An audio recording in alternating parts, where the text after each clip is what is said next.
Good day, everyone. My name is Joy Guy, the World Green Building Council Asia Pacific Programs Head. So, welcome again to this APN Festival, where we have a designated theme in each month to cover the key topics relating to our Asia Pacific network. So, today is our final run of the APN Awards Finalist Showcase webinar. Thank you so much for your patience and also your passion and your interest in following up with our webinar series. So all the recordings are saved in our YouTube playlist for the on-demand access. And today's theme is institutional building. So this is a very special category as institutional building serves a very unique purpose in the building industry. It's either the project or technology showcase or a special function like the schools. So hence, the industry has a higher expectations of the performance of an institutional building. That makes it very challenging, yet interesting to explore what is new. So today, we have honored to have 3 APN Awards finalists showcasing their special projects.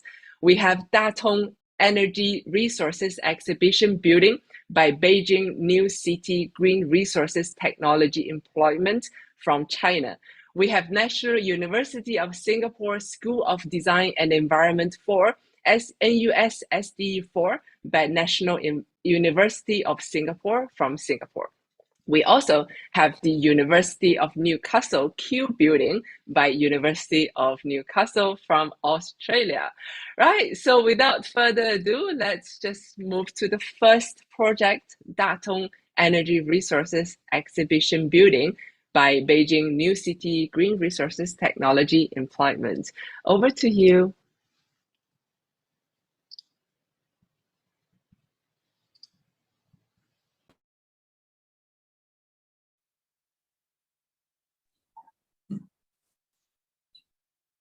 Good morning, ladies and gentlemen. Today, our topic is about Datong Energy Resource Exhibition Buildings. Sorry, just to stop a bit, like on the top, there is a gray bar. Maybe you wanted to remove the gray bar.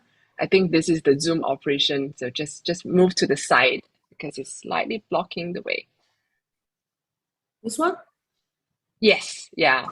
Move away because that will be a gray bar on top. Yeah. Okay. Just hide the floating bar so we can see the full slides. Sorry for that. Yes, now you're good. Go ahead. Thank you.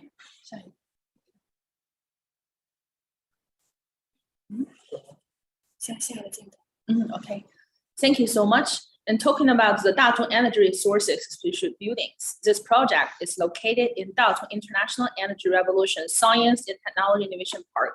It undertakes very important functions of all-around publicity and exhibition of Shanxi energy revolution history as well as its achievement, which is the very first full city capacity exhibition hall building in China. So in this project, we spared no efforts to explore a feasible implementation path of zero carbon building and advance the carbon neutral development of buildings. This project also enjoys a series of honors and awards. It gathers national cutting-edge science and innovation technology, first-class construction concept, and advanced materials and equipment, and has built ultra-low energy consumption buildings, BIPV, full DC, and capacity exhibition halls, etc. Some of the honors and awards we enjoyed including the International C40 Positive Climate Certification, Great Build Samsung Building Design Logo, LEED NC Gold, as well as some domestic certificates as following. Here shows the directories. We will talk about the technical levels and zero carbon building innovation technologies, as well as some other green innovative technologies. And last but not least, we will highlight some benefits, analysis, and promotion value for the future. So the first part will be the technical aspect. We'll talk about the IP rights. Here it shows some of the principles and slides about a total of 12 pieces of patents, including one invention patent we have in this project. And for achievement, we have some of the very leading technologies like the full DC technology, which reached international advanced level and won the first prize of Shanxi Province Science and Technology Achievements. And the same story goes, the Smart City Zero external drainage technology also won the first prize in the same competition. The 5G full DC smart light pole technology also won the second prize in the same contest. For the second part, we will highlight some zero carbon building innovation technology and as well as the scheme. So for the aspect of technology innovation, so we're taking full advantage of the features of exhibition buildings, such as high personnel density, large heat radiation capacities, and intermediate operations. So it is very necessary to break through the conventional passive ultra-low energy consumption and the building energies. Some of the new features we deployed here, including like the PV self-shading, final external thermal insulation materials, passive doors, windows, and curtain walls, airtight types, heat-breaking bridge technologies, as well as passive ventilation of end nest, tunnel wind, fresh air heat returns, data room, waste heat recovery, as well as light guide pipe lightings. So the first one I want to talk about is the BIPV technology. That is, in order to make full use of solar renewable energy, it uses a PV cap like a floating cloud to achieve the balance between acoustics and power generation. The total installed capacity is 916 kilowatts, and the total annual power generation is 1.23 million kilowatts hour, meeting the requirements of capacity building in a very proper way. We also use full DC building demonstrations that is changed from traditional AC architecture to DC architecture to improve energy efficiency and save more than 5% of the power. It has realized the full DC power supply of building lighting, socket, charging panel, data center, HVAC, and other systems, as well as a full DC access of PV system and energy storage system. Here is the DC distributed multi-bus architecture shows on the slides, which can effectively solve the reliability and stability issues of DC power supply. We also conducted the DC multi-energy complementary technologies that to integration multi-energies of coal, heat, and electricity to achieve flexible energy conversion and efficient utilization. The energy self-efficiency means internal matching of source network load and storage, flexible exchange of AC and DC, and friendly interactions with the power grid. This is AC and DC hybrid microgrid technology. So this annual power generation of the solar PV generation system of the project is greater than the annual power consumption of the building. So the operation stage is a zero carbon building. In aspect of management innovations, we have the 2 trials and 1 inspections, as well as the technical leadership systems. So the system of 2 trial and 1 inspection ensures the practice of innovative technologies. Via the technical lesion list, it organizes the construction design and other units of work together, which is very highly efficient, transparent, and achieve process tracking in a very high efficient way. The third part of today's presentation is other green innovative technologies and solutions. So when we talk about eco-friendly, the first one we think about is water saving and utilization of water resources. And the zero emission smart city construction is something we need to highlight. This team creatively put forward the design idea of zero drainage of rainwater to achieve the goal of no drainage of rain within 5 years and no water logging of rain in 50 years for the science and industrial park, innovation park, and create an ecological sponge park with blue and green interwoven rainwater zero drainage through the sponge ecological garden and landscape design. On top of that, we also conduct the functional precision wetland sewage treatment technologies. So the park uses this technology as a sewage terminal through the signage of the mineral dealers, plants, and microorganisms. A neutral self-purification system is built to degrade and absorb pollutants in the sewage instead of being discharged into the municipal sewage pipe network. Instead, it is treated and purified into recycled water for flushing, green irrigation, road sprinkling, etc. which meets the requirements of zero discharge of domestic sewage. Besides, we also pay close attention to the economics of the materials and building materials. So we fully use the recycled sponge ecological bricks, which has obtained the patent certificate of the State Property Office, shows on the slides. For better pursuing a livable environment, some of the facilities, including the roof garden, is available here. That we make full use of the roof space, move the garden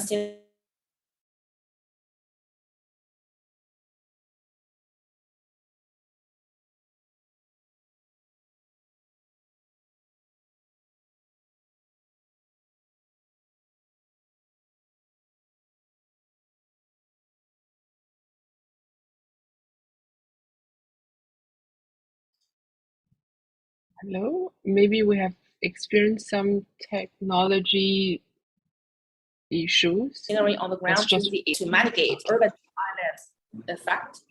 So according to the simulation analysis of MVMAT, the rainwater garden can effectively reduce the heat island effect in the park, and the cooling ranges is within 0.1 to 0.6 degrees centigrade. As well as the residents healthy and comfortable is something we pursue all the time. So here shows some facilities like the air purification systems. So the inlet and return outlet fresh air unit and heat exchangers are the main components of this purification systems. And the filter efficiency is more than 90%. We also have the air quality monitoring systems. So in the area of the office exhibitions, these devices can detect including carbon dioxide, PM 2.5, PM 10, and formaldehyde, for example. They are well distributed. When the concentration of pollutants exceeds the standards, the alarm is sent to the building automations, stop the fresh air system, air freshening system. The underground garage is equipped with CO concentration monitoring devices with exhaust equipment to control health risks. Here shows the skylight technology. So to meet the needs of display functions, natural light design shall be carried out to improve the effect through the skylights and atriums. This innovatively adopts the thin film PV with a light transmittance of 40%, increase the indoor natural lighting and power generations, and has a good sun shade effect. For a convenience of the life, we facilitate with the full DC optical storage charging integrated stations. So it can have with the charging integrated stations, 15,000 kilowatt hour energy storage system to 30 kilowatts DC fast charging post, and realize the combined construction of PV energy storage and charging stations, which plays a very positive role in advocating clean energy and green travels in our city. Besides that, we also use the zero-touch flexible office. So innovatively to adopt the machine perceptions visual and the human technologies to create a zero-touch flexible class office scenes. Besides that, we also have the digital twin control platforms, integrate the GIS to control equipment operation data, energy consumption data, environmental parameters, and assess spatial positioning and other parameters and information to build a CIM model and realize equipment control, energy, and interface control at the same time. Here shows some of the lightings. We have the LEDs and environmental noise monitoring and monitoring systems. So to use 5G PVDC power supply technology combined with a smart street light system, realized in smart dimming and on-demand green linings.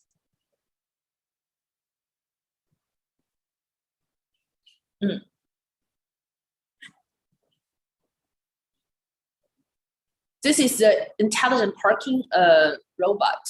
And this AI robot parking system uses technology and laser navigation to greatly improve the efficiency of parking and picking up vehicles through continuous learning. Here is a video.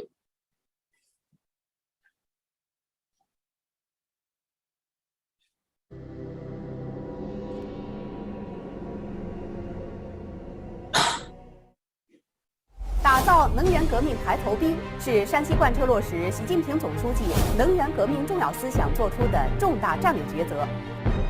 就是我们希望通过能源革命的工程，引领大同市产业结构的转变。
Thank you. And after that, we'll talk about benefits, analysis, and promotion value.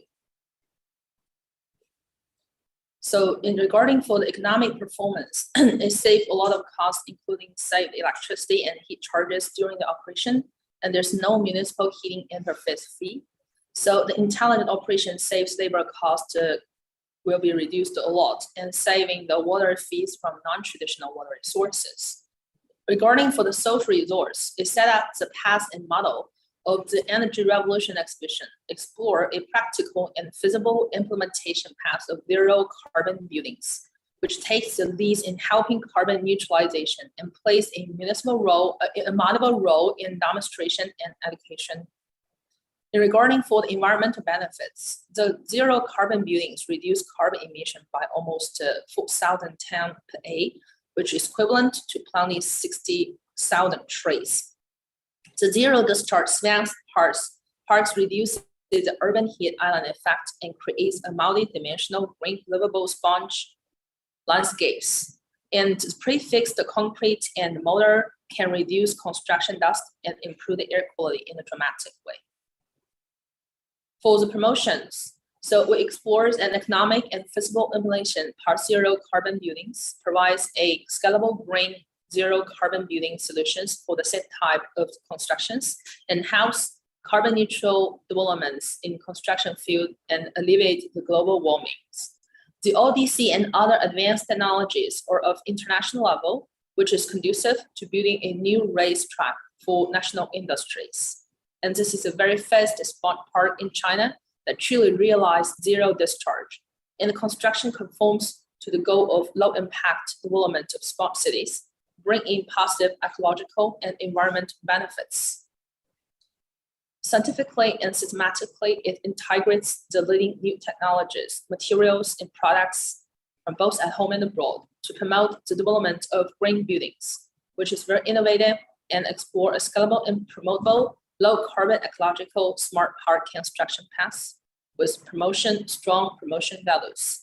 The park design and construction methods are also available to the construction of towns, industrial parks, new residential areas, and the old residential areas, as well as other constructions, and can be promoted in the national-wide level.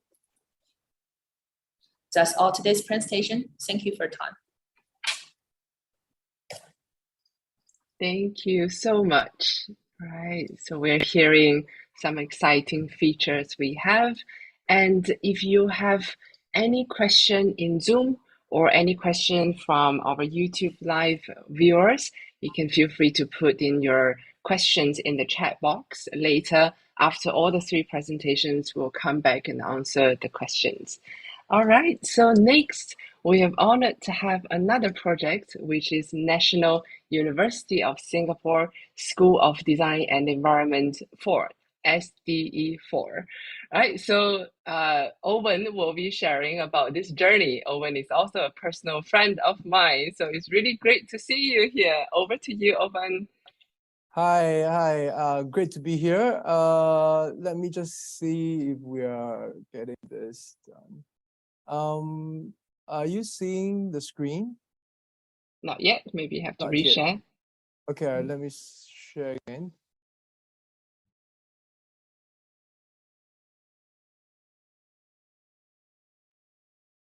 How are we doing? Still the first page, still the working page. Are you seeing the full screen or the working page?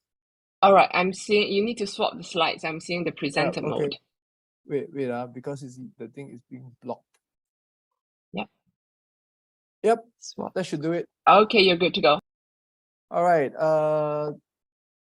thank you everyone. Good morning everyone. My name is Owen, and I was the lead consultant and architect for this project, and I'm privileged to be selected as the finalist.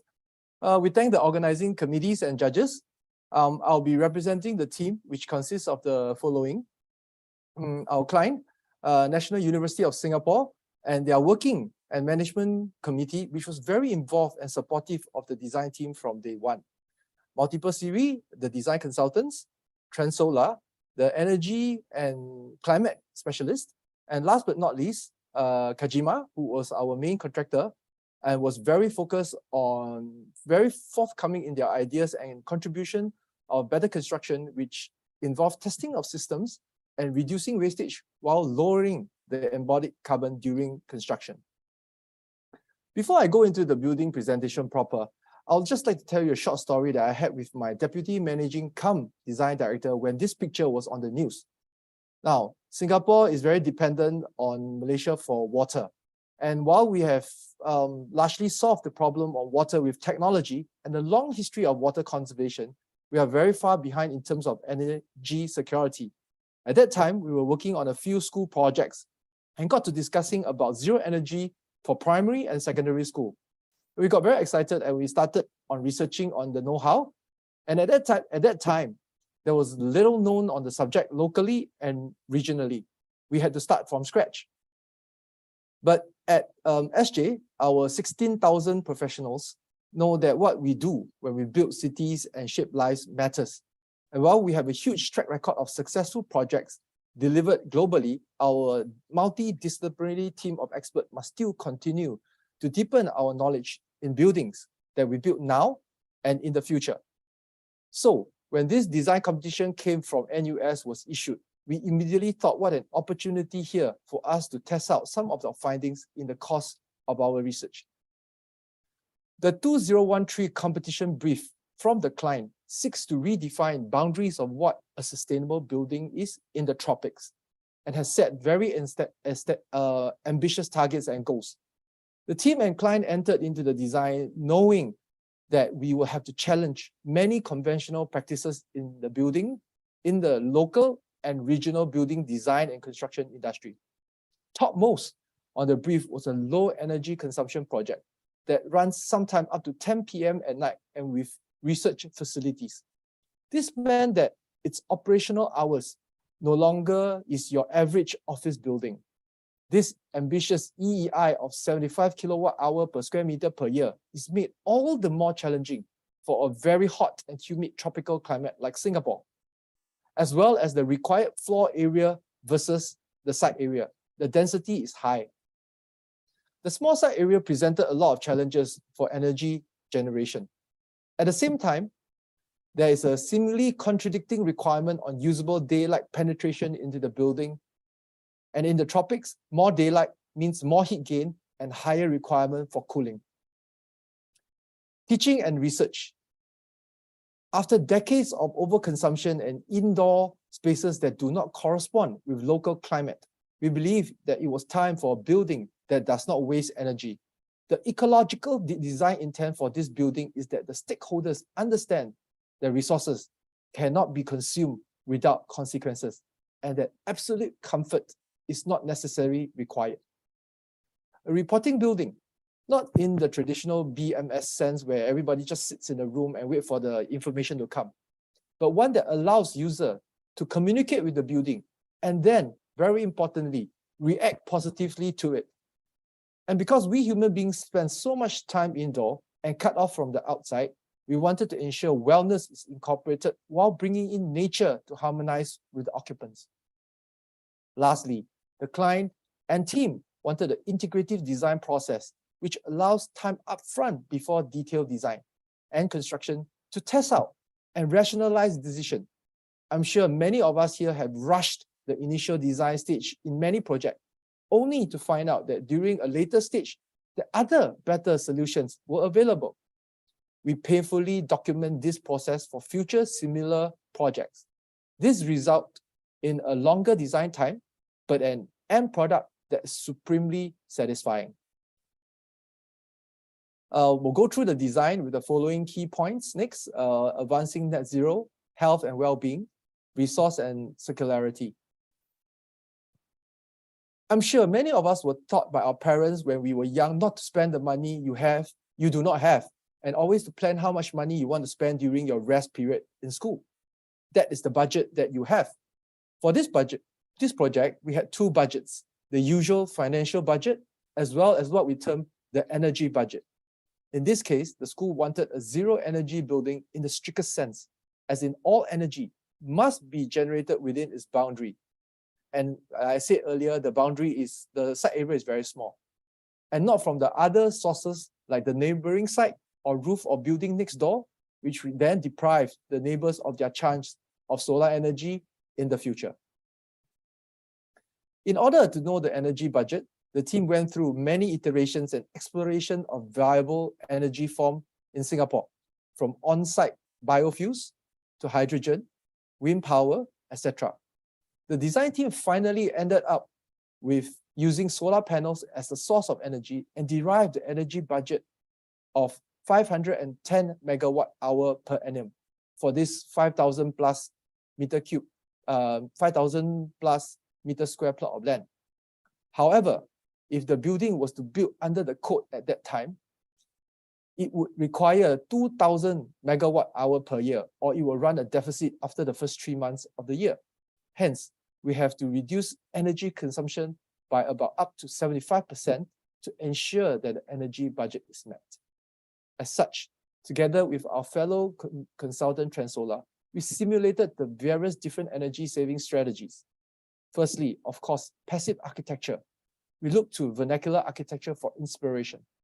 Then, efficiency in active design, and at the same time, reducing the consumption by working with schools to look at their equipment selection, plug load control, etc.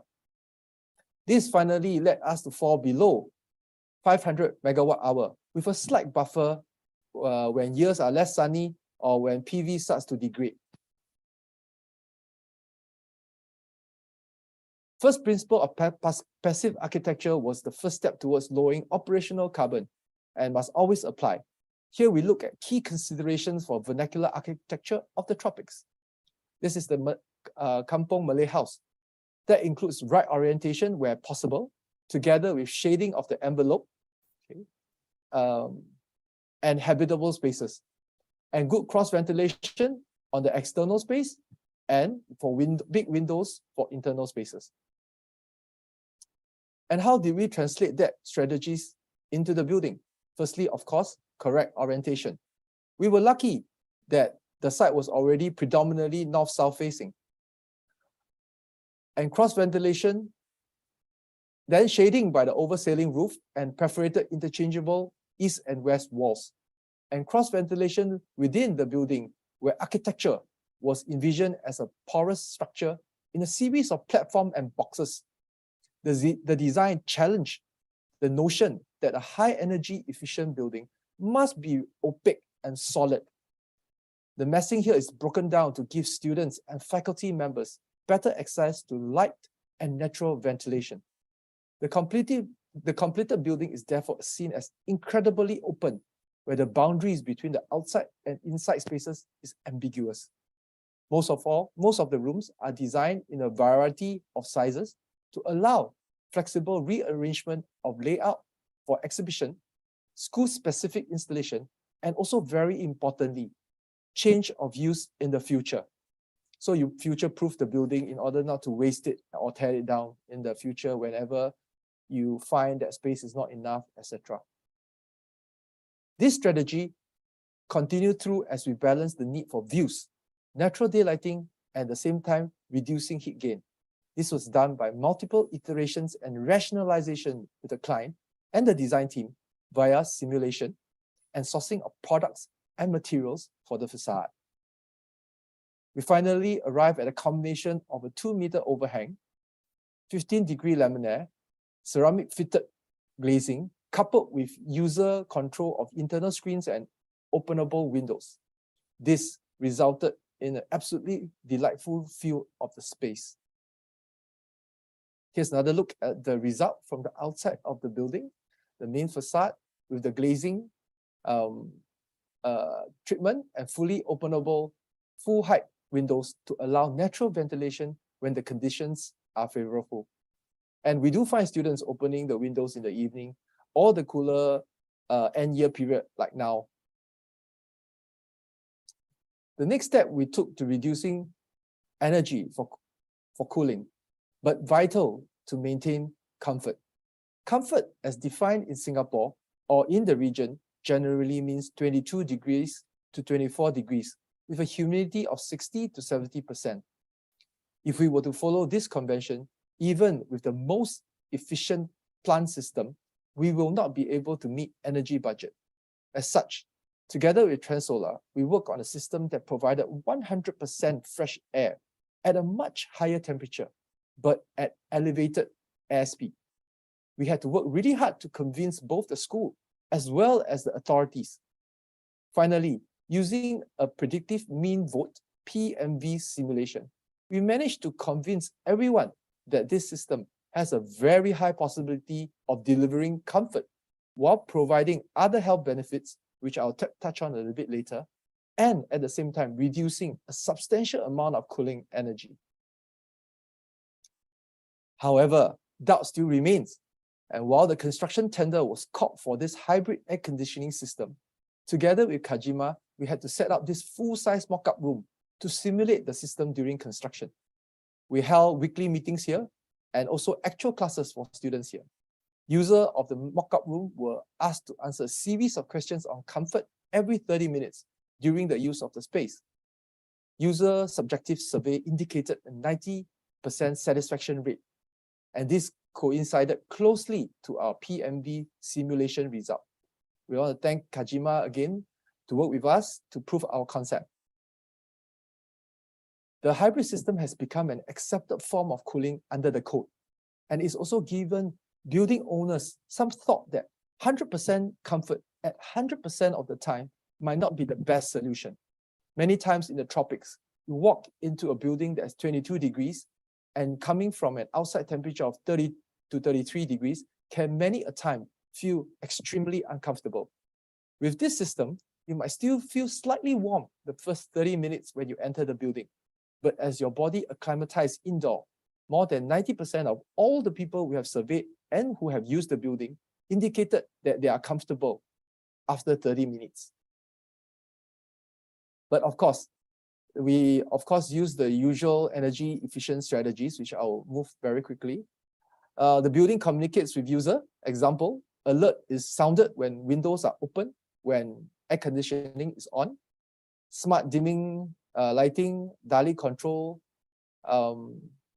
vacancy detection, so things turn off when there's nobody in the room. Temperature, air quality control, VAV systems with sensors. LED lighting to reduce which is the most efficient lighting that we have. And last but not least, a very, very time-consuming exercise of identifying every single receptacle load and equipment that the school have, and deciding if it's end of life, and if we could replace them with an equipment that is higher in efficiency. The school has a dedicated engineer that continuously improves the energy efficiency with close monitoring and analytics. Here's a quick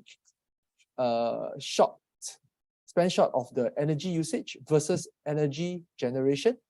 The blue is the energy generation, the yellow is the building consumption. And we could see that in the last few years, and these results were all submitted to and verified by the Building Construction Authority of Singapore. You can see that the school has been energy positive, in fact, in the last few years. And even after COVID restrictions were lifted in the past year, with the surplus accumulated energy of more than 600 kilowatt hour. I would like to also congratulate the school here that they got the Energy Positive Award from the Building Construction Authority just this year. We hope that the school will continue to do better in the years to come.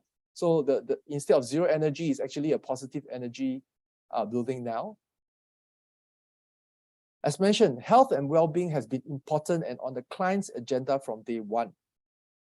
As such, beyond the obvious objective of zero carbon design, the building intends to rethink some of the standard architectural solutions to an educational program. Rather than relying on repetitive floor plates, standardized structural grids, and rows of classes, the building layout dives into a diagonal connection across program zones with a circulation strategy that creates chance meeting of the student body and the faculty. The architecture aims to stimulate minds and create a space where research, creativity, collaboration is a core school culture. Hopefully, Students get a mental and physical simulation while forming stronger bonds as a community as one transfer across the floors by a centrally positioned staircase with lifts purposely tucked away in a more remote place within the building. So the students tend to use the staircase to move up and down the floors more often. On the onset of the design, as part of the biophilic and wellness strategy, trees of value were all identified and carefully preserved during construction and incorporated in the biophilic design that connects the green and the blue. You can see here the very deep roots when we were constructing the foundation of the building. An assessment by a Boris was done very, very often to ensure that all the health of the trees were maintained and good. The result is frankly quite amazing. Some of the photos of the building sits in the site with all the beautiful trees. Many of the students actually like to hang outside rather than stay in the classroom. Okay, so they get a lot of relief from where you get really tired after drawing. You rest your eyes with all the trees that is very near you. The building, of course, uses a lot of materials that has low toxicity as well as low emission of VOC. So here are just some of the material certification. Now, there are many research on the benefits of fresh air to students.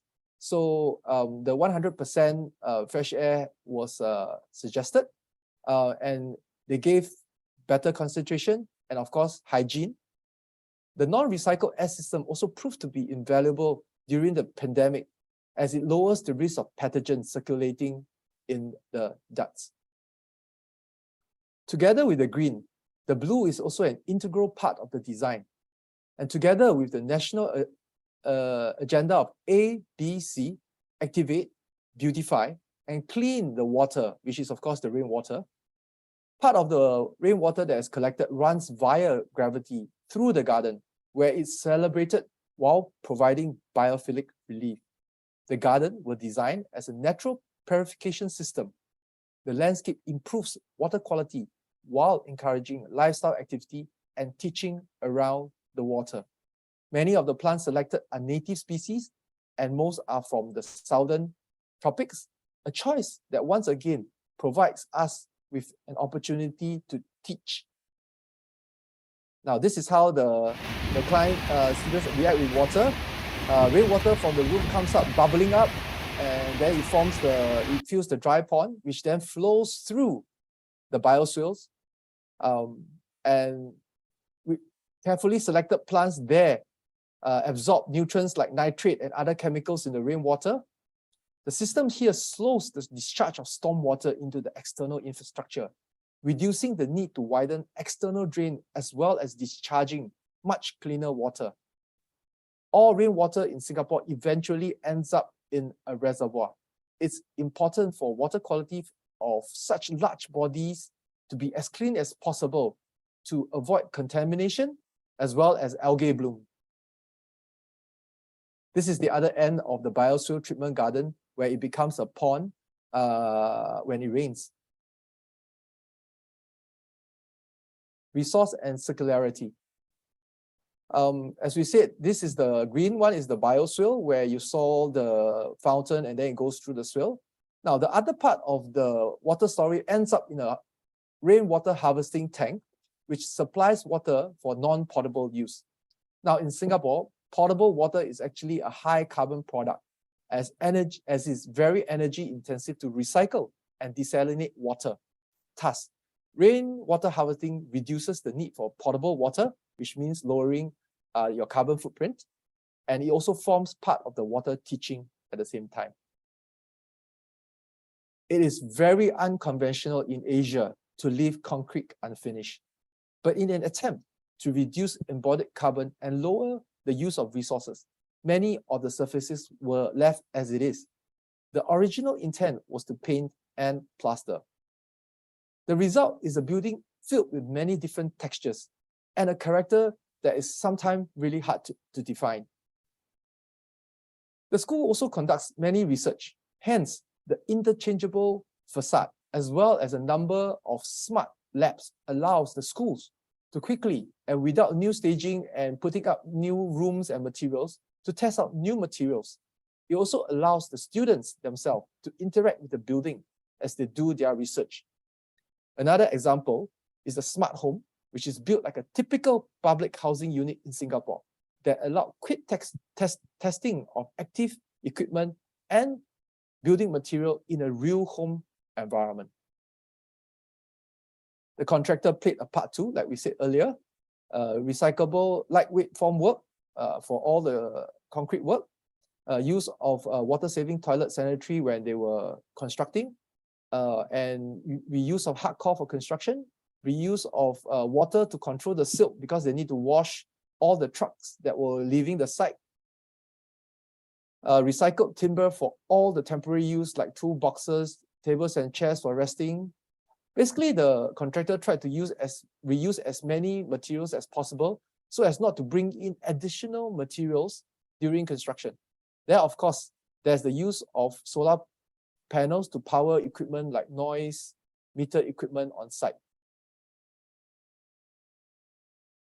Now, the school has many firsts in the region in terms of zero as well as wellness. Tallest NetZep in Southeast Asia, Class A, and of course the first full building well certification in Southeast Asia. It's so won many awards and accolades locally in Singapore as well as internationally, as you can see the list here. But I think one important value that the school has is that it is a building to be surpassed.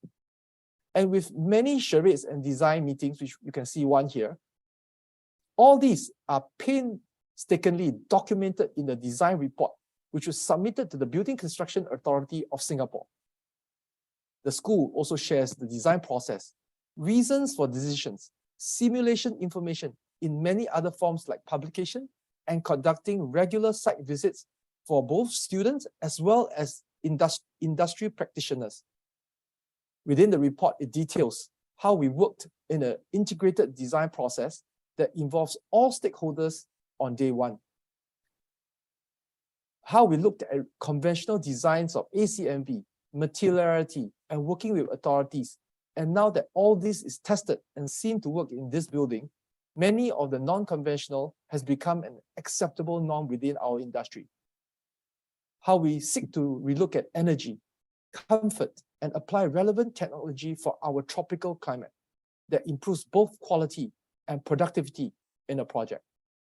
All in this report documented in a highly rationalized format, which can be replicated. We are already seeing more projects in Singapore that's going zero energy and some going more floors than SDE4, which means the density of the building get higher.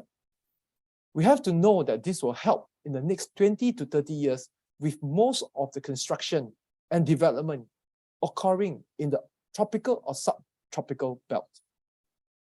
Lastly, as not everyone had the chance to visit this building, I would like to invite everyone to have a closer look at the building in this 2-minute photo album of the project. If all of you can ensure that you all have a full screen, I'll be extremely grateful, and I will then play the video in a short while.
Hi, incidentally, the music in the background is titled Future by Sense. And with that, I thank everyone for your time, and I'll pass the time back to Joy. Thank you, Owen. Indeed, this project is it's a signature in the industry. Not only bring the latest technology and the new concept into this classroom, it also sets a very strong foundation for the development of the future buildings in the industry. Right. So very gratefully, we also have another institutional building, another building from the school, which is the University of Newcastle Q building by University of Newcastle. So this building actually is in the different climate, different country. So we're really interested to hear what is their story. Back to you, Carol. Thank you. I'll just load our presentation. Won't be a second.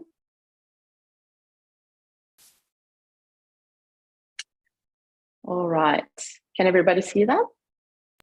Yes, you're good to go. Brilliant. All right. So hi, everyone. I'm Carol Mondico-Jones from the University of Newcastle.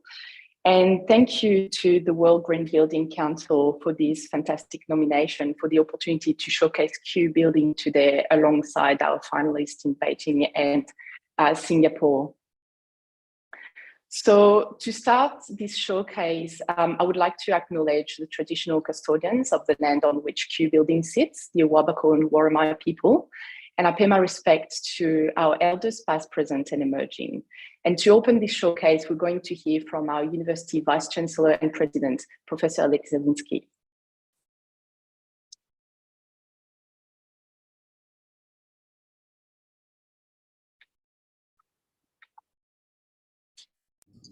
Sorry, we can't hear the sound. Maybe I have to trouble you to reshare it again. All right.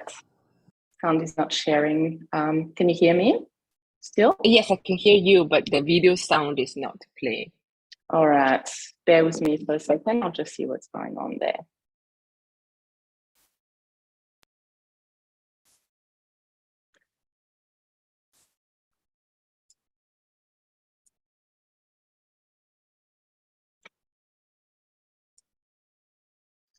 All right, my apologies for that. Oh, this is okay. Go ahead. Hello, I'm Alex Zelinsky, Okay. Vice Chancellor of the University of Newcastle in Australia. Thank you for the opportunity to showcase our Q building, which is just over my shoulder. We're delighted to be named as a finalist in the Asia Pacific Leadership in Green Building Awards. Q Building is a hub for creativity and innovation in the heart of Newcastle. It's home to our School of Humanities, Creative Industries and Social Sciences. And it is the base for our Integrated Innovation Network, which supports entrepreneurs and startups from across our community. This building captures our university's sustainability values in action, and it reflects our role in creating a sustainable future for our region. We have a key role to play through our research and education, but also by showing leadership in sustainability in our own operations. This is a responsibility we take very seriously. We were the first university in Australia to partner with REN Energy to deliver 100% renewable electricity supply. We're working towards carbon neutrality across all of our campuses by 2025. Q Building is an important demonstration of this commitment. It is a model for sustainable design, being the first multi-storey timber building in our region and one of the first in Australia. The use of sage glass and the incorporation of First Nations knowledge in the design are also special features. We are very proud that Q Building was the first building in regional New South Wales to achieve a 6-star Green Star design as built certified rating. We're committed to ensuring that all our new facilities at our university will be designed and built to this world leadership standard. This project was a true collaboration between the university, government and our community. We thank our partners in the New South Wales Government and the City of Newcastle's Hunter Innovation Project for their funding and support. We also acknowledge our outstanding architects and project contractors who brought our vision to life. And we thank the Green Building Council of Australia and the World Green Building Council for this wonderful recognition of our nomination as a finalist. Thank you very much. So the University of Newcastle has deep commitments to sustainability and excellence, which are two core values of our Looking Ahead strategic plan. And as part of our significant initiatives, we're currently on track to achieve our goal of carbon neutrality by 2025. And we're already delivering 100% renewable electricity across our campuses.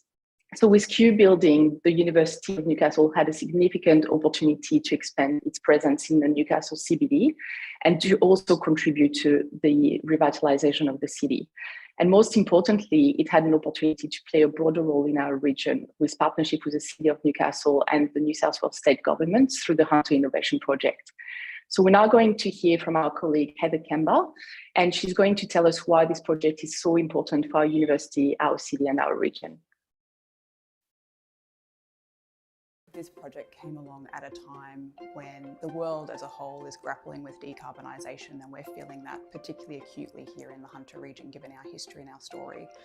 So this project presented us an opportunity to not only provide an environment that's comfortable for our staff and our students, but it also was a beacon for our whole region to demonstrate that we can lead the way into a sustainable future right here in our region. So Newcastle is the home of the world's largest coal port, and in fact, Q Building is located directly opposite, and we can see views of it out the window just here.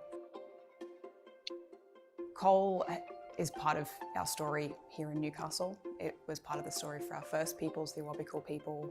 It was why the city was established in the first place and why it's called Newcastle, and it is what has been the foundation for our economy through until today. So here at the University of Newcastle, we see ourselves as of and for the regions. We are an integrated part of our community, and we feel that we have a responsibility to help lead the way in the challenge that we are all undertaking together. So that obviously means that we're reviewing our own operations to ensure that we are leading that transition into a carbon neutral future, but we're doing all kinds of other things as well. We have researchers that are inventing new technologies. So for example, MGA Thermal, which started out as in a research lab here at the university and now is a growing company that is going to be leading the way in our push towards a carbon neutral future. So when Q Building was under construction, that was the first time for many of the tradespeople that they got to work on a world-leading sustainable building. This is the first timber building in Newcastle. So all of those tradespeople were actually upskilled in order to complete the jobs that they had to do. So now we have those skills here in our region and they can take those skills into new projects. In addition, it is the first 6-star design and as-built green building in all of regional New South Wales. So we feel particularly proud of being the first for any region in our state. So when we started developing the design brief for Q Building, what we did is have a close look at alignment with our strategic plan and developed a set of guiding design principles for the project. And what we really wanted to create was a building that is sustainable, engaged, innovative, and has a world perspective and committed to the wider community and to the environment. So what resulted from this exercise is a building that spreads across 4 floors and that includes a range of flexible teaching spaces, workspaces, collaboration areas, as well as community engagement spaces accessible to all throughout the building. And the building floor plate has been designed with flexibility in mind, so all levels have very high ceilings and structures that support any change of use in the future. And what that would do is reduce the need to discard building elements if we had the need to do so. And the brief also interrogated efficiencies by creating flexible and multi-purpose spaces, and they're capable of supporting a wide range of different activities for the building users. And that's really optimizing the space utilization throughout the building. We had a First Nation member as part of the design team who embedded a representation of traditional culture and history in the design, and that's represented in our primary gathering space on the ground floor of the building. So now we're going to hear from our architects, Anthony Furness and Baudebelle, about the design process and some of the key features of the building. The design response for Q Building was to provide a voice for the university on a stage within the city. By that, I mean we wanted to create a building to speak to the community, to speak about the history of the site, but also the exciting potential for the future. There were several key design elements that provided this voice for the university. The mass timber superstructure talks to the renaissance of timber and its role, particularly within the commercial building sector, as a way of assisting in decarbonising.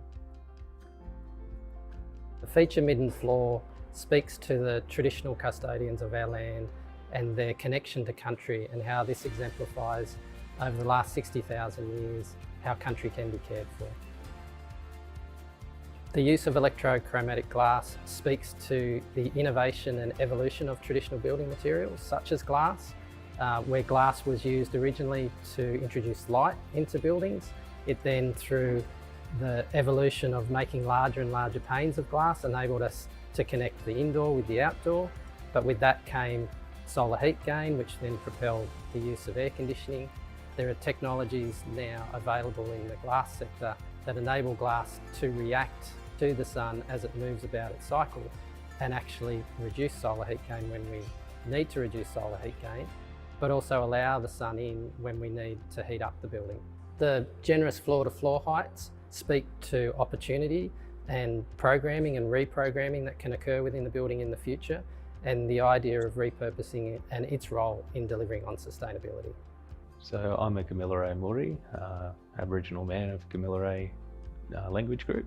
I'm off country here at Q Building, but was given some knowledge of occupation of the area, which was then translated into the midden flooring on the ground floor of Q Building. It enters and exits the building on the same line as the shoreline of the Hunter River years ago. Midden is a collection of discarded shells, proving occupation of site and continuous connection to the site over a long history. Part of the design process was looking at local site, and that involved pre and post-colonial history, and to embed both of those, we looked at the coal staining of the sand in the local foreshore and the midden remnants that were existing, and really began to overlay both of those stories into the one place. It has become a special place for a lot of local community now who come here because they identify with the floor. Through the design phase, the university was trailblazing in their approach to consulting with country and embedding cultural cues within the built form. It is now legislated, but the university was well ahead of its time in their approach to this design. So obviously a major aspect of this project was the sustainability aspiration that was embedded in the project brief, and through that, the design development. And embodied carbon formed a critical focus area of the project. And we decided very early in the piece to deliver a timber structure for the building and deliver, by the same occasion, the first multi-story timber building in the Hunter region. By replacing traditional concrete construction, we achieved a significant carbon reduction. And where concrete was used, for example, on the ground floor and in the building core, low impact concrete was selected. So in addition to upfront embodied carbon, the university also invested in technologies and energy efficiency measures. For example, we've got on-site rooftop solar system, which contributes to approximately 34% of the building energy consumption, with the remainder of electrical energy purchased from off-site renewable energy. In addition to that, we've got dimmable LED lighting, which contributes to comfort of our building occupants and building users. We've got air handling units on each floor of the building, and that contributes to reducing the mechanical ducting size, and also allows for future reconfiguration of the spaces within the building. So for example, turning a teaching space into a lab space. We do have a rainwater harvesting system within the building for reusing the amenities and the cooling tower, and that supplies 34% of the water use for the building. And one of the key features of the building is the electrochromic glazing, which wraps around the eastern, northern, and western facades of the building. And I'll now hand over to our sustainability consultant on the project, Sean Holmes, who's going to tell us more about these features. Sustainability culture started with the university's brief. They were really clear in that they wanted us to trial the unexpected, and they wanted us to really explore new technologies that could be used to create a new sustainable development in Newcastle. Everyone had a common goal and they really wanted to achieve the best possible outcome. And this was without contractual obligations. It was really a culture within the team. So the university is really committed to greenhouse gas emission reductions. They have targets to be carbon neutral by 2025. And we needed to make sure that this building contributed strongly to that target. This started with embodied carbon, and to get a real deep step change in emission reductions, we needed to go down a timber structure pathway. So this building utilises glue laminated timber throughout. Even where we do need to use some concrete and some steel, we've selected more environmentally friendly versions of that product. So ultimately, this has meant we've achieved a 58% reduction in embodied carbon. This building utilises an electrochromic facade. This means that the glass on the building can tint, and we can control that however we like. For this project, we have a radiation sensor, so we can determine how intense the sun is on any facade on the building, and we can tint the glass to limit energy entering the building based on that radiation sensor. So this means that we have full control over the energy that goes into the building, and we can really make sure that those facades are limiting energy consumption. We can balance the glare for the occupants inside the building. We can manage the thermal comfort. There's lots of really innovative things that we can do with this facade, and it's the biggest installation in the Southern Hemisphere of this particular product. So with all of the operational energy initiatives which we've put in place, this building has 8% of the carbon footprint of a business as usual building. This land that the project was based upon was previously developed. It didn't have particularly great value to the community. And what we've done with this project, we've created a landscaped area. The landscaping invites people to interact with the landscaping. There's lots of places to sit and appreciate nature in this urban setting. So we created a building that was really healthy inside, and that's to create a wellness and health being for the students and the staff that use this building. There's lots of fresh air that's running through this building. We've selected paints with low VOCs and toxins, and we've created really good views and access to daylight in the building. And all these features combined contribute to higher productivity and better learning outcomes for people who use this building, and they can really enjoy being in this space. This highly aspirational project means that we're prepared to take risks by investing in new technologies and new ways to build. And part of managing that risk for us was to engage a builder early in the piece and have a team that could provide advice and expertise in the buildability. So we had very strong interest in the market due to the fact that Q Building was the first mass timber building in the Hunter region. And at the time of tender, we didn't think we could afford the uplift to the 6-star Green Star, but we maintained it as a target in our tender documentation. So construction started in early 2020, and around the same time COVID hit, and that really added to the complexity of delivering this project. So health and safety of our workers during this time was a key focus of the team. And the team was really proactive in keeping a healthy environment and led some key initiatives to support the workers' physical and mental well-being. And through this time, the team never really lost sight of the sustainability aspiration. And as design was finalized, the opportunity to achieve 6-star got tested again, and we realized we were getting really close. So we worked even harder to gather the remaining point to achieve the 6-star Green Star accreditation. So we're now going to have a look at the time lapse of the construction of Q Building, and we'll hear from our builder's representative for the project, Jonathan Russell. Well, you can see as the scaffolding comes down, the ground floor slab, concrete slab, has been poured, as have the lift shaft and stair risers, and the mass timber commenced within the first 16 weeks of the project and was installed in a little over 4 weeks. So you can see the glulam columns and beams going in for each floor, and then the CLT floor slab panels going in on the top. Shortly after that, the prefabricated structural steel rooftop plant room was installed on top of the timber, and then we started wrapping the building in the facade. Electrochromatic glazing imported from the United States.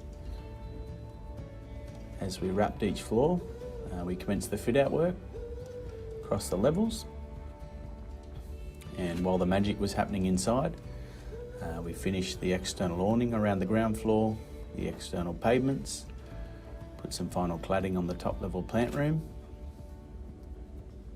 and just like that, the job was done. Q Building has now been operational for about 1.5 years. And as I mentioned earlier, the health and well-being of the workers, our building occupants, the users, and the community visiting the building has been carefully considered and prioritized in all stages of the design, construction, and our operational process.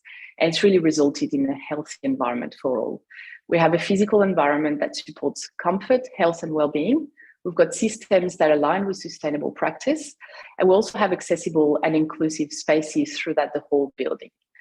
So we caught up with one of our creative industry students, Megan Adams, and Assistant Director for the Integrated Innovation Network, Siobhan Current, and they explain why they are enjoying using this building now.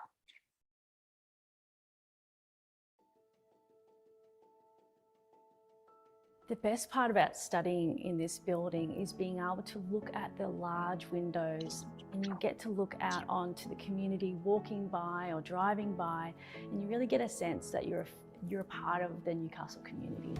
They've used old shipping containers as benches and shelter for students, and they also have a great recycling bin system where soft plastics have been actually turned into benches. Getting here is so easy. You can travel by tram or bike or walk here. Being in the heart of the city really is beneficial, especially when there's a bike hub to store your bike, making it really easy to even ride to the beach and then go home again. It's just a wonderful lifestyle. When I'm here, I feel connected to the staff and the students walking by sparking conversation with a really large space, an open plan facility. The raw organic materials really make me feel warm and welcome. It's a beautiful place to study.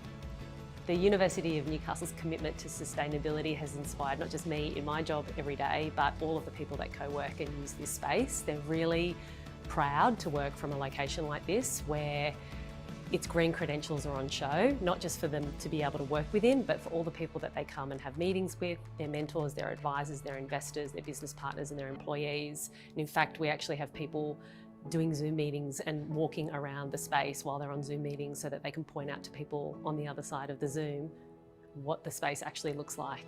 That's how proud they are to work here.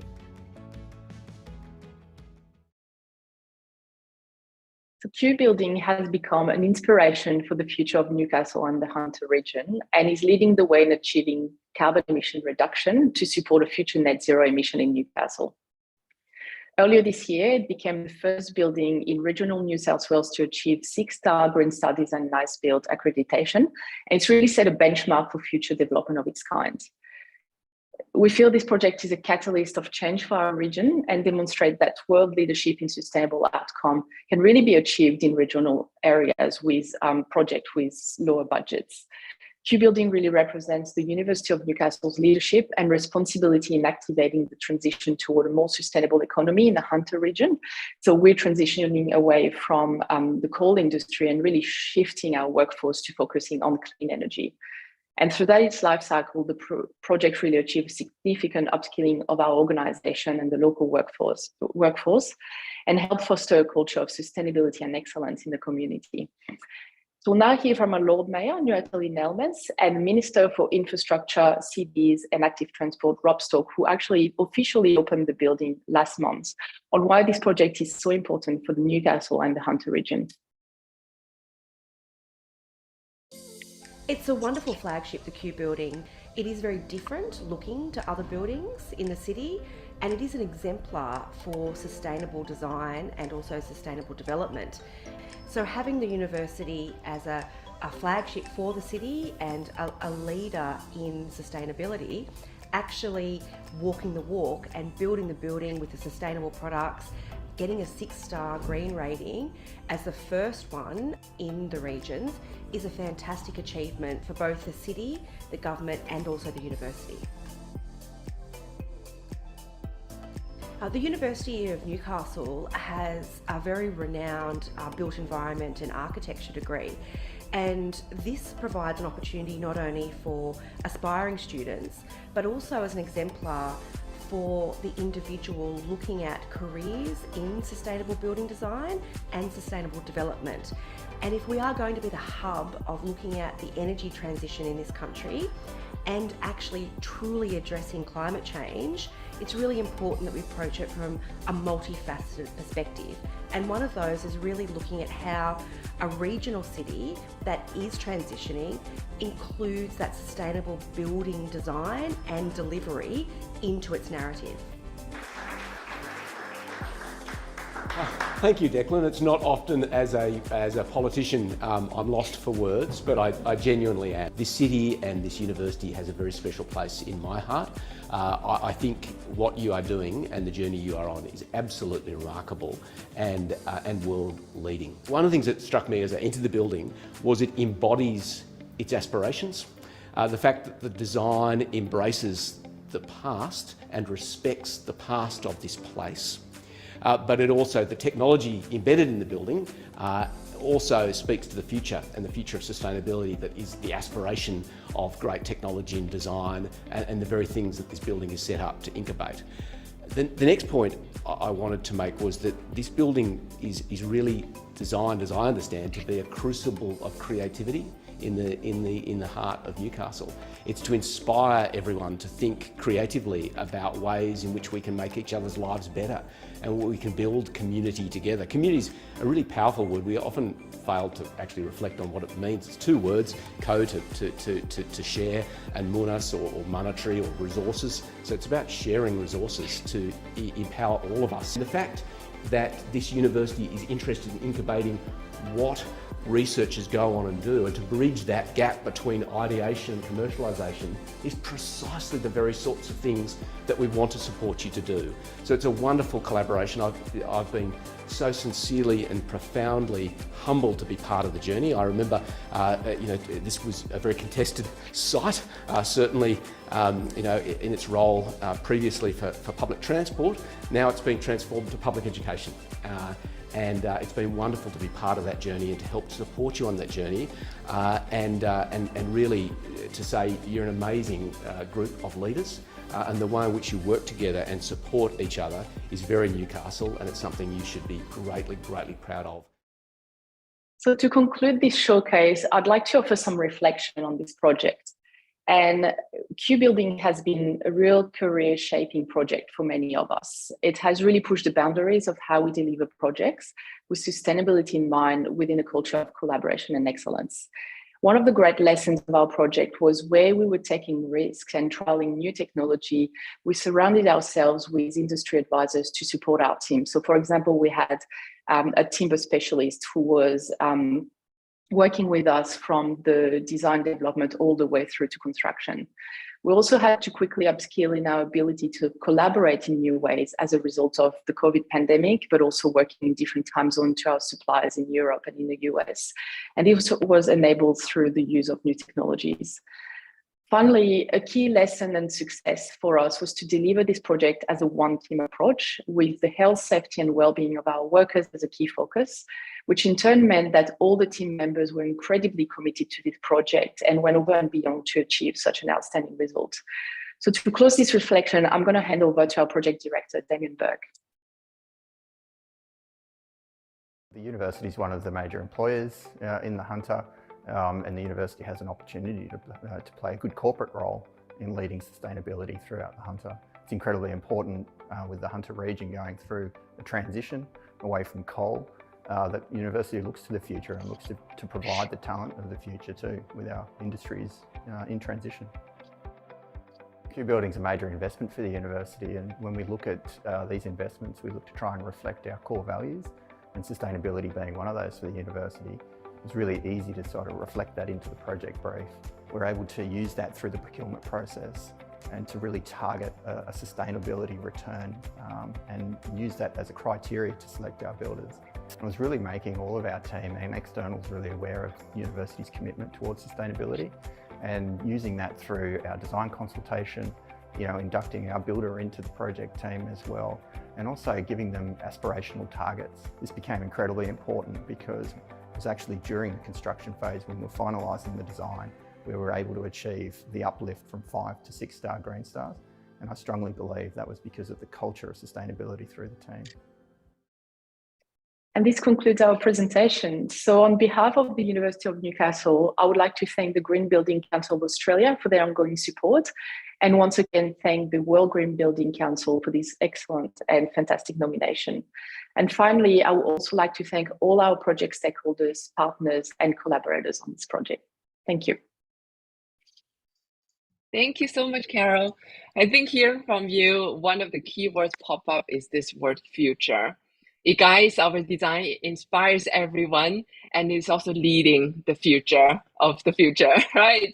So with this nice ending note, I would like to invite everyone back so we can have a little Q&A to learn more from everyone. So let me just quickly bring everyone back, right? So those who are dialing online, feel free to also key in your questions if there's any. So I just wanted to start the first question. Okay, let's have the Anthony's back here. So the first question is, I'm sure this is definitely something else you have tried before, you have maybe discussed in your early design stage, but maybe due to certain restriction or anything that you couldn't implement at the end of the project. We're very curious, what are the things you have tried that may potentially be the feature in our projects? Maybe let's start from our team from China. Should I go on to respond to your question? Okay, yeah. So now, so to respond to your first question about what we have planned but not implemented eventually, I would like to say that it's the hydrogen energy. Okay. In this project, we plan that we will employ the hydrogen energy, which means that during spring, summer, and autumn, and especially during weekends and festivals, when the building is not occupied, we will use the photovoltaic energy generation system to generate the power and store the surplus energy, and so that we will use the technology of electrolysis of water and to turn them into an energy so that it can be used to heat the building during winter. So this is what we have in our plan, but it's not implemented eventually. And the reason why it is because the hydrogen energy, the industrial norm is not well established here in China, so that the relevant government agencies, they did not approve of our plan.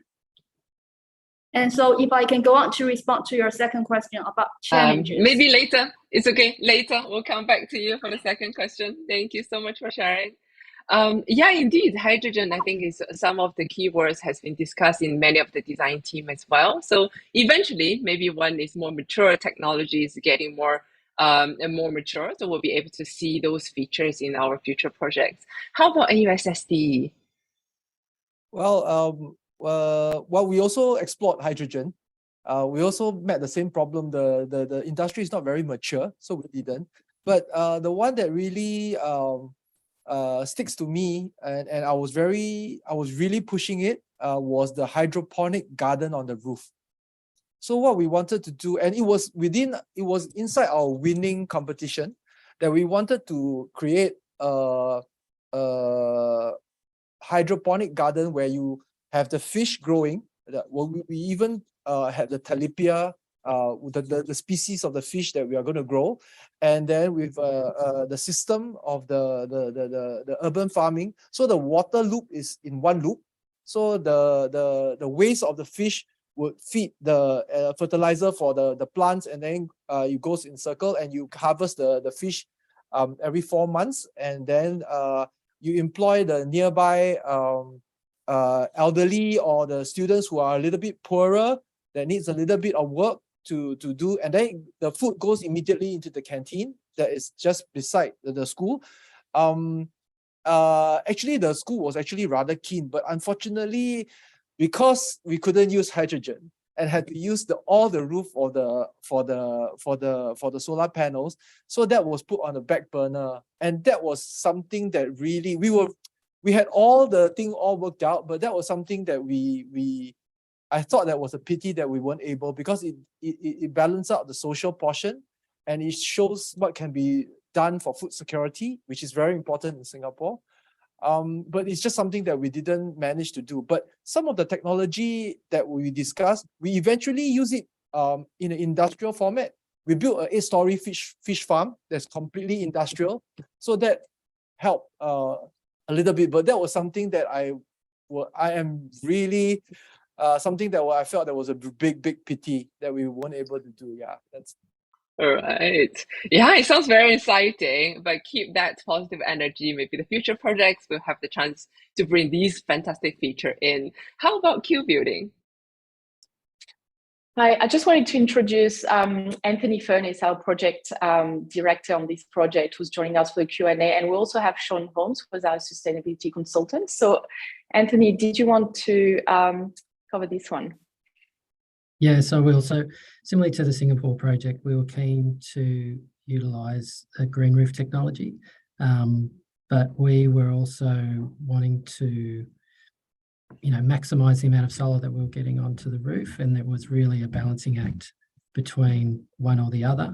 The other technology we were interested in is looking to use every solid facade to generate electricity. So there's now products available that we could have used to wrap the plant room that generate their own solar energy that we could have put back into the building. And the third piece was we really wanted to have 100% timber framed building, but there's only so much appetite for risk that we like to present to our clients. So presenting them with a timber building with electrochromic glass, we felt was enough risk to put on them, rather than trying to convince them that we needed to have a completely fire isolated timber core. So we did lean toward concrete.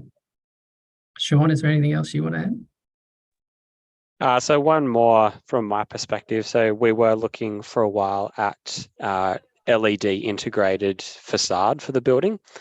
So inside the building we have a digital animation studio where students create digital art, and in line with the project brief, we wanted to bring that out and present it as a stage to the rest of the city. So we were looking at opportunities to create an external animation studio which could be displayed to the whole city, but ultimately that would have required an additional pane of glass on top of our electrochromic glazing. And from an embodied carbon perspective, we decided to err away from that decision. Ouch. Yeah, I can imagine how fun, how cool could that be. How much we really wanted to maximize the renewable energy and also increase the yield of renewable energy, so we can free up the space for something even more fantastic. If we're able to bring more future technologies in, that could also be something even more fun. But none of the project is perfect, as we say, but there's always the next and a future project we can actually do better and better at. So thank you so much for also sharing about the wish list that we can put in our future projects. So these are the good features that we the future buildings can also implement further, right? So let's move to the second question. The second question is, what are the challenges you experienced during the project design and implementation? So looking at the success of the end result, I'm sure those challenges has already turned into the opportunity. So we really wanted to hear that part of the story. So again, let's start from Li Lao Shi. Okay, so thank you for this question. One key challenge is the DC system in our system, because the first, in terms of the structures, the structure is not well matured, well established here in terms of the norm here in China. And the second is the terminal devices. It is still in the phase of R&D, so it means that it has not been popularized widely in the market or in the industry. So to address this challenge, we have worked with the DC experts from universities, from the producers, as well as from other stakeholders. And with the discussion with them, and we have finally established a 3-layer DC structure. And with this structure, we have applied for a patent here in China, and we have been successfully granted this patent. So we believe this is an opportunity, a disguised opportunity. This has helped us to lead the DC industry, and with this, and also it has helped us to be a leader in the efforts to achieve a neutral carbon society. So this is the challenge we have faced, and it's the first challenge. And the second challenge is about the sponge city. Because traditionally we have a rainwater collection system that works in a way that we collect the water from the multiple branch pipes, and then we concentrate them into the main pipe. But in this project, we dispose of this traditional way, and in replacement, we use the elevated green structures or green facilities, which means that we have built sunken green land as a water collection park. So for this, it means that we need to address the challenges posed by the traditional pipe squeeze. And with this technology, and we are glad to see that we have been assessed and being acclaimed as a leading player in adopting this method. And the second, we are glad to see that this innovative way has helped us to save the materials and other construction materials. And it has also increased the carbon currency. And still, with this innovative technology, we are able to promote and carry on the fine, traditional, and ancient way of rainwater collection, which is the landscape water and the well. And so in a word, we believe the way we address the challenge in terms of the sponge city proved a fine case study that has demonstrated what is a nice example of a green ecological building. So thanks. Thank you. That proved that what was trying to stop you will not stop you, and eventually become something enables you, right? So over to Owen, what was holding you back initially, but becomes an opportunity? Well, the first one that challenge that we have was the site itself. It's an extremely difficult site. It's on a hill that is inclined more than 25 degrees, and it has many, many beautiful trees. Coupled with the program that the client want, the floor area is actually about 8,000 square meters on a plot of land that is only so small, and the trees were all around it. So we had to work around the tree. That it was nearly that there was at one point in time that they wanted to scrap the entire project because the perimeter of the building just cannot sit there. So, but then eventually we managed to work it out, and then the building becomes denser as it becomes taller, And as we know, when for solar power, as it becomes taller, the energy generations become more challenging. But then the sitting of the site became one of the reasons why everybody loved it so much, because we kept all the trees. It's so outside, you know, the building is so outside. It's like we said, the inside and the outside, the line has blurred considerably. Then the other challenge that we had was to convince everybody that the hybrid cooling works. And it was not allowed under the code. Okay, so as an architect, I actually have to put in a waiver to ask them to waive off this mandatory requirement of the code. So that took a long time. But eventually, after many meetings with the authorities, and after convincing the client themselves that it works, and bringing them to see smaller scale projects that has implemented this cooling system, they eventually grudgingly called the tender based on that, and we got the waiver at the same time. But everybody is quite happy with the system now. Yeah, so that's us. Right. So it sounds like usually the challenges fall into, let's say, three categories. One is from the nature, limitation from the side, or anything, the environmental limitations, or the government regulation. Usually they are a little bit behind. And then when we actually wanted to try to implement new and innovative technologies, or another thing is availability in the market and what is available, whether it's mature enough for us to use in a large scale. Right. So I'm also curious, what was the story like in Q building? I think we touched on that in the presentation, but for us, one of the big challenges was the uplift from 5-star to 6-star Green Star. And it's something that started, as I mentioned, with our strategic plan, and that flew into the project brief and through design development. And we have shown involved quite early on as well, looking at how we could get there, but initially we couldn't quite get there from a price perspective. We couldn't quite afford it. So it is something that we maintained as the project was developing, and that we end up achieving much later on in the piece. So it's definitely a success story from our side, and one where we never really gave up on that objective. And thankfully we got there as a team. And Sean, I don't know if you want to add to that from your perspective. Yeah, it was, I think, as it was expressed in the video, really driven by a culture within the team. So everybody wanted to achieve the best possible outcome. And as Carol mentioned, this is a small building with a small budget. So we had to be really innovative, and we had to be put a lot of effort into really pushing the building towards a world leadership position.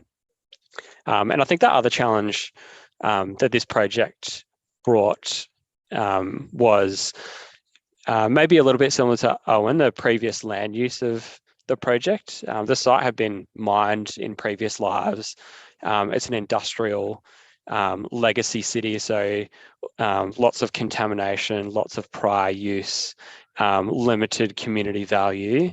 And we had a really good challenge thrown our way to turn this site and flip it completely to a really highly valued community asset, which everyone can celebrate and enjoy, which I think we really have succeeded at. I think the decision to present the university from a design perspective with a mass timber building was maintaining the ability for the community to see the timber from the outside. So how do you do that when you can't put sunscreening on the outside of the building? You're then forced to investigate innovative technologies, which then introduce the sage glass and the electrochromic as the solution. And as Sean touched on, it was a constrained budget, but what that did is that forced us to really look at the program of the building and to maximise the space that we could put in and increase that space efficiency, which I think is a real fundamental around sustainability, is not overbuilding. Right, I really love those points. it sounds like we always have limitations or constraints, like budget, the site, and timeline, client requirements, government leadership. These are a lot of things actually holds us back. But these can also directly or indirectly translate to the opportunities at how we do the design and how we can be innovative with all these limitations. So that leads to the last question I wanted to ask everyone, that what do you see as the key success factor in your project so that our future building can also learn from? Again, let's start from Li Laoshi first. Need to give credit to. Huh? Okay, I think to this question, I need to give credit to our innovative management mechanism, which is the highly creative 2 trial 1 inspection system. So it means that we have been engaged in the full life management of the project, from the planning to the designing to the construction and to the inspection. And by this way, we have been able to ensure, first, our new technology design elements can be represented in the designer's drawings. And the second, we have been able to, in this way, ensure that the construction agencies are able to purchase the new technology products we have designed for this project, and it's correctly deployed in the construction. And the third, in terms of inspection, we are glad to adopt this to ensure that what we have designed are fully demonstrated and deployed to their best effect in the final project. So that's it. Thanks. All right, having an innovative team, accepting to new technologies, and also to ensure you have this in the best of the class, that's factors ensure that the success of this project. How about SDE4? Well, okay, I think I'll just shorten it to 3 points. First, as a consultant, the client is very happy with the end product, which meant that the original objectives of zero energy, daylighting, and teaching, all these have been met. So that's number 1. The second thing is that the industry sees it as something to be surpassed. So we are seeing a couple of buildings. Of course, some of them not as tall as us. We are 6-story. There have been stories like 3-story, 4 stories in Singapore that are doing zero energy building, and there's one particular one that is going 7.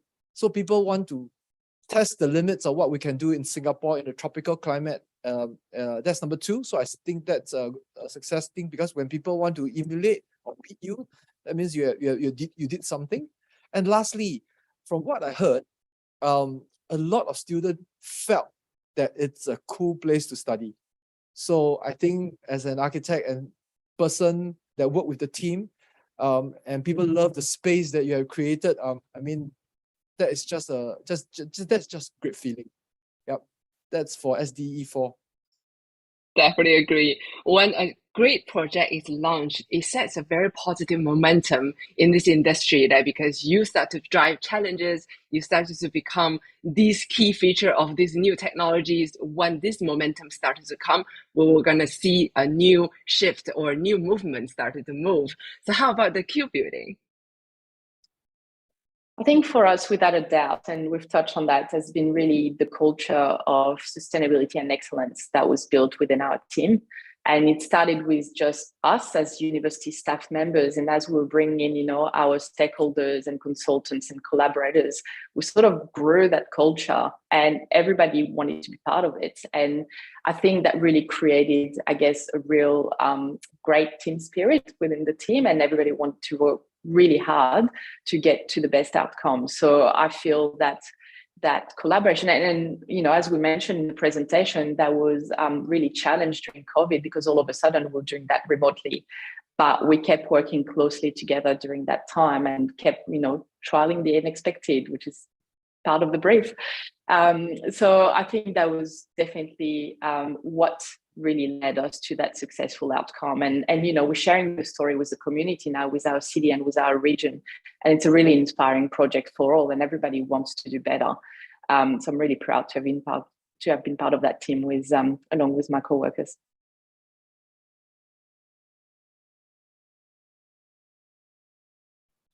I think from a consultant's perspective on the Q building, that culture started with the brief and the autonomy that was given by the university.